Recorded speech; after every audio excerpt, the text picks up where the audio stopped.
नमस्कार बंधुगण, आमर साधुवाणी चैनल आपन को स्वागत।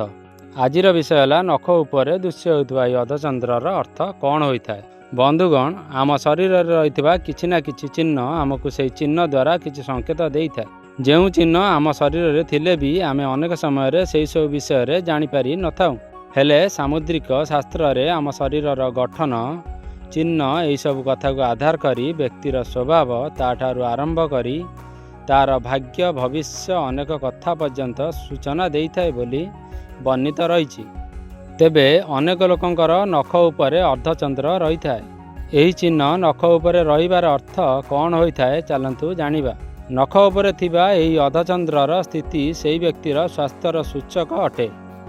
जेतेबेले व्यक्तिर स्वास्थ्य भल न थाए यह नख उपरु अदृश्य हो जाए।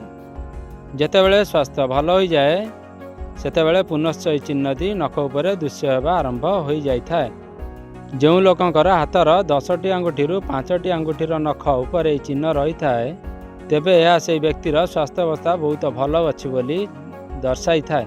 हेले जो लोक मानकर आंगुठी यही चिन्ह बारंबार अदृश्य होगा लगु थाए, केवल बुढ़ा आंगुठी को छाड़ी अन्य सब आंगुठी अनेक समय अदृश्य हो जाए, तेबे से व्यक्ति निज स्वास्थ्य उपर अधिक गुरुत्व देवा आवश्यक।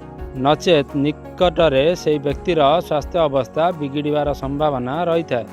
कारण व्यक्ति जेतेबेले कौनसी रोग बेमारी रे पीड़ित होबार थाए तार किछि दिन पूर्वरु एही अर्धचंद्र सेही लोकर आंगुठी अदृश्य हो जाई थाए।